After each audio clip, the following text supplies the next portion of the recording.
নমস্কার বন্ধুরা। হ্যাঁ, জ্যোৎস্না রান্নাঘরে একটা নতুন একটা রান্না নিয়ে চলে আসলাম। দেখতে থাকো। আজকে বানাবো বেগুন সুন্দরী। ঠিক আছে, একদম অন্যরকমভাবে বানাবো।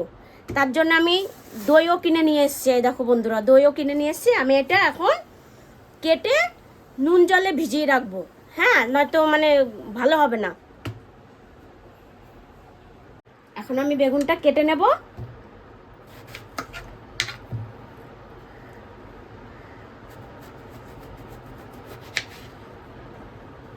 পোকা বেরিয়েছে, দেখেছো? এটুকু এখন ফেলে দিতে হবে।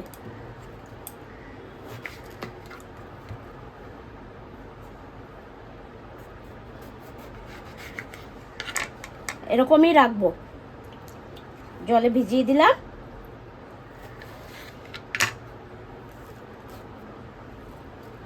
এবার একটু জলের মধ্যে নুন দিয়ে দিচ্ছি। এটার সাথে আরেকটা জিনিস আমি দেব। এই দেখো, এটা আমি নুন জলে ভিজিয়ে রাখবো 10 মিনিট। হ্যাঁ, তারপরে আমি পেঁয়াজ রসুন একটু ছাড়িয়ে নিচ্ছি। পেঁয়াজ রসুন দিয়ে সুন্দর করে এর মধ্যে আরেকটা জিনিস দেবো বন্ধুরা, তোমরা দেখতে থাকো। না দেখলে পরে মানে বিশ্বাস করবে না।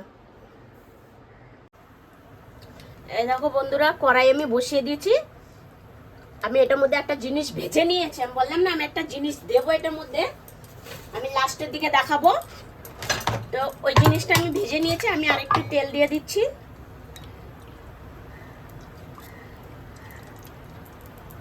তেল দিয়ে দিলাম।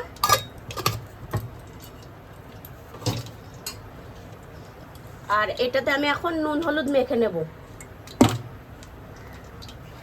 জলটা ফেলে দিয়েছি আমি।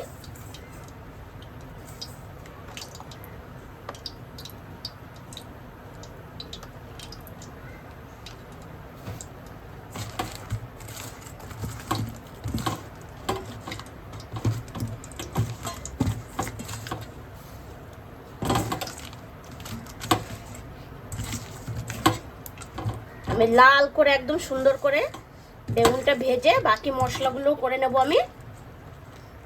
এই দেখুন, বেগুন এখন দিয়ে দিচ্ছি। নুন হলুদ মাখানো হয়ে গেছে।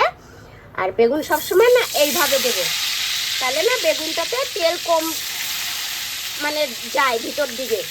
ঠিক আছে, নয়তো এমনি বেগুনেতে খুব তেল টানে। কিন্তু এইভাবে যদি বেগুনটা তোমরা বন্ধুরা দাও কড়াতে ভাজার জন্য, যে আমরা ভাজা গোল গোল করে ভাজা করি, ওইভাবে এইভাবে যদি তোমরা বেগুনটা দাও তাহলে বেগুনের তেল কম টানে। নয়তো বেগুনের তেল টেনে নেয় পুরো। তারপরে বেগুনটা যেই ঠান্ডা হয়ে যায় তখন আস্তে আস্তে করে তেলটা অনেক ছাড়ে। তো এর জন্য এইভাবে দেবে বেগুনটা। আর গ্যাসটা মানে আঁচটা একদম তেজই রাখবে, কমাবে না। আমি ঢেকে দিচ্ছি, তাহলে তাড়াতাড়ি করে সিদ্ধ হয়ে যাবে ভিতরটায়। এই দেখো বন্ধুরা, আমি নিয়ে নিয়েছি, দেখাচ্ছি আমি। একটা পেঁয়াজ, একটু রসুন, একটু আদা, কাঁচা লঙ্কা, এগুলো আমি এখন পরিষ্কার করে মিক্সিতে একটু পেস্ট করে নেব। আমি ঢাকনাটা খুলে নিচ্ছি আর বেগুনটা উল্টিয়ে দেব।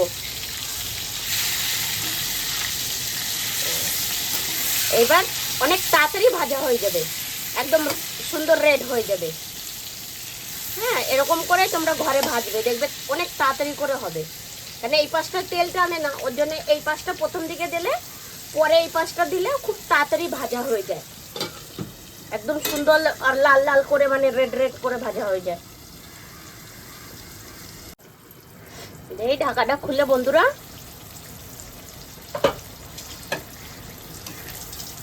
এই দেখো কত সুন্দর রেড হয়ে গেছে, দেখেছো?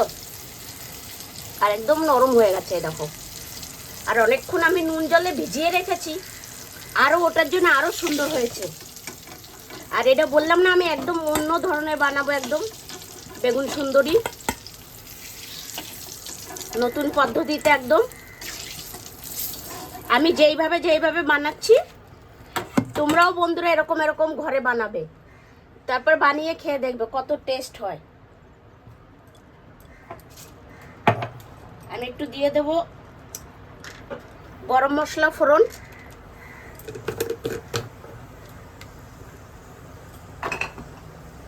আর দিয়ে দেবো একটু গোটা জিরে। এই দেখো বন্ধুরা, গোটা জিরে। জিরাটা একটু কালো হোক।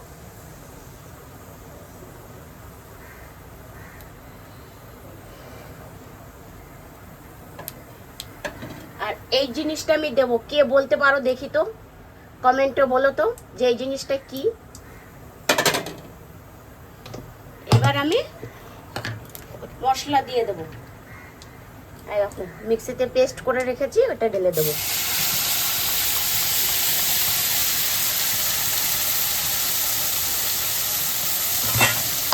সুন্দর একটা খুশবু আসছে, একদম অনেক সুন্দর একটা খুশবু। গরম মশলা ফোড়ন দিয়েছি না, গরম মশলা ফোড়নেতে এত সুন্দর খুশবু আসছে একদম। একটু জল দিয়ে দেই।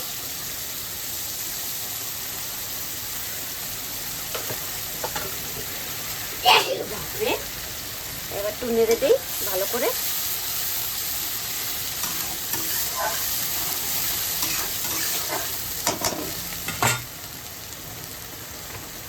এবার পরিমাণ মতন আমি নুন হলুদ দিয়ে দিচ্ছি। নুন দিয়ে দিচ্ছি, একটু হলুদের গুঁড়ো দিয়ে দেবো,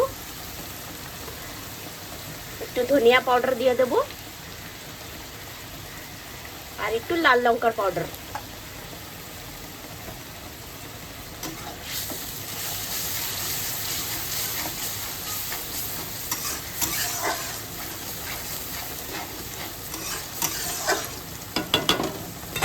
একটু ঢাকা দিয়ে দিই, তাহলে সুন্দর তাড়াতাড়ি তেলটা ছাড়বে। একটু কম করে দেই।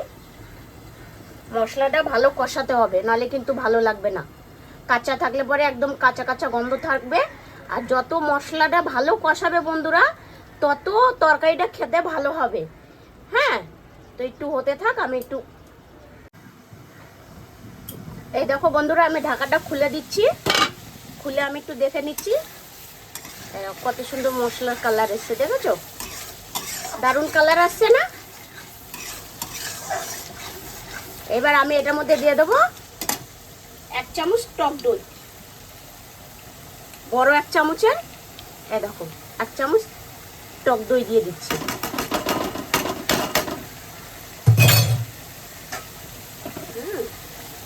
এবার আমি এটা ভালো করে নাড়িয়ে নেব।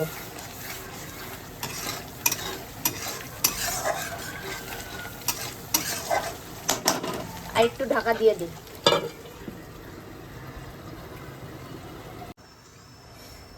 দেখি বন্ধুরা, ঢাকাটা খুলে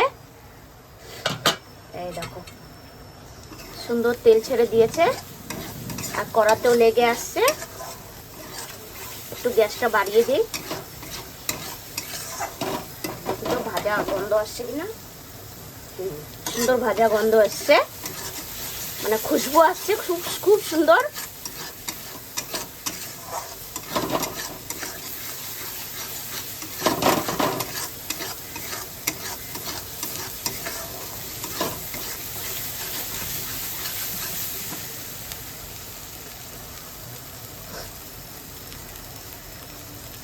ভাজাতেই দেখো বন্ধুরা কত সুন্দর তেল ছেড়ে দিচ্ছে। এই দেখো, তার মানে এখন মশলাটা পুরোপুরি ভাজা হয়ে গেছে। হ্যাঁ, মানে কষানো হয়ে গেছে একদম, পুরো কষানো হয়ে গেছে মশলাটা। মশলাটাই হচ্ছে মেন। মশলাটা যদি ভালো তুমি না কষাও, তো কোনোদিনও তরকারি রান্না করো আর যাই রান্না করো, মাছ মাংস যাই, কোনোদিনও টেস্ট আসবে না ওটা। এবার জল দিয়ে দিচ্ছি আমি।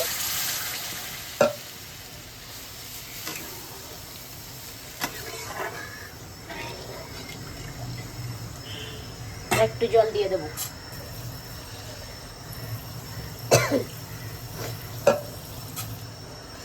এবার এটা ভালো করে ফুটে আসুক, তারপরে আমি বাকি জিনিসগুলো ঢেলে দেবো। একটু ফুটতে দিচ্ছি, 5 মিনিট ফুটুক। বন্ধুরা, ঝোলটা ফুটে গেছে। আমি এবার ঢাকনাটা খুলে দেখছি। এই দেখো সুন্দর ফুটে গেছে। এবার আমি বলতে পারলে কি এটা কি বুঝতে পারলে এত সময়? এই দেখো কি বলো তো দেখি। আমি ভিডিও শেষে বলবো এটা কি।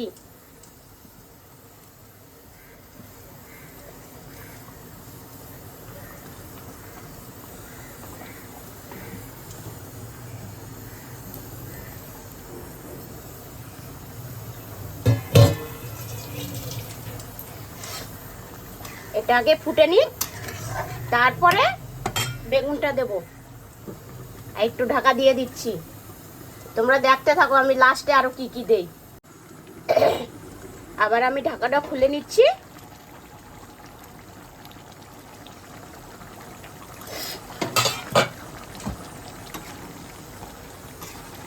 দেখো কি সুন্দর কালার এসছে, দেখেছো?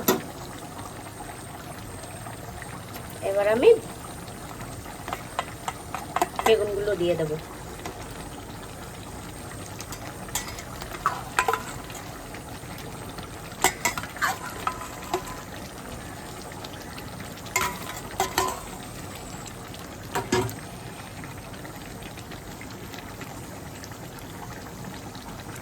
একটু দাবাইয়ে দিই। এবার আমি একটু গরম মশলা দিয়ে দিই।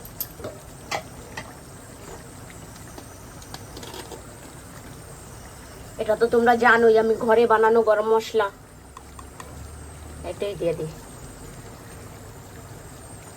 এটা দিয়ে দিলাম। এবার একটু ঢাকা দিয়ে দিই। তো সুন্দর একদম ভিতর দিকে বেগুন সুন্দরের ভিতর দিকে একবারে মশলা ঢুকে যাবে, গরম মশলাও ঢুকে যাবে, মানে ঝোলটাও ঢুকে যাবে ভিতরে, তো খেতে একদম বেশি টেস্ট হবে।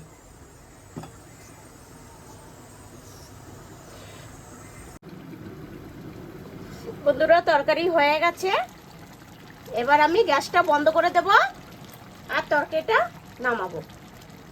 গ্যাসটা বন্ধ করে দিয়েছি, এবার আমি নামিয়ে নেব, নামিয়ে দেখাচ্ছি। এই দেখো বন্ধুরা তরকারিটা দেখো, কালার শুধু দেখো কত সুন্দর হয়েছে। তো দেখলে তো খেতে ইচ্ছা করবেই, ঠিক আছে? দেখতে পাচ্ছ কিনা আমি জানি না, এই দেখো আমি দেখাচ্ছি, এত সুন্দর কালার হয়েছে। আর এটা আমি দিয়েছি, এরকম যদি দিদির রান্না দেখতে চাও তাহলে একটু দিদির পাশে দাঁড়িয়েও, কেন অনেক কষ্ট করে রান্না করি, 4-5 বারই রান্না করে এসে আবার ঘরে সব রেডি করে রান্না করি, ঘরের রান্না আলাদা, এই রান্না আলাদা। তো দিদিকে একটু সাপোর্ট করো, বাস এইটুকুই তোমাদের কাছে ভালোবাসা চাই, আর কিছু চাই না। আমি ভালো করে দেখাচ্ছি, এই দেখো কি সুন্দর হয়েছে না কালার, কালারটা দেখে খেতে মনে হচ্ছে। আর এটা শুকনো ভাত দিয়ে খেতে কত টেস্ট হবে বলো তো বন্ধুরা। হ্যাঁ, আর এটা আমি যে দিয়েছি বেগুনের সাথে, এটা দিয়েছি মাছের ডিম। হ্যাঁ, মাছের ডিম দিয়ে আমি রান্না করেছি, তো দেখতে এত সুন্দর হয়েছে, তাহলে বন্ধুরা বলো খেতে ভালো হবে না?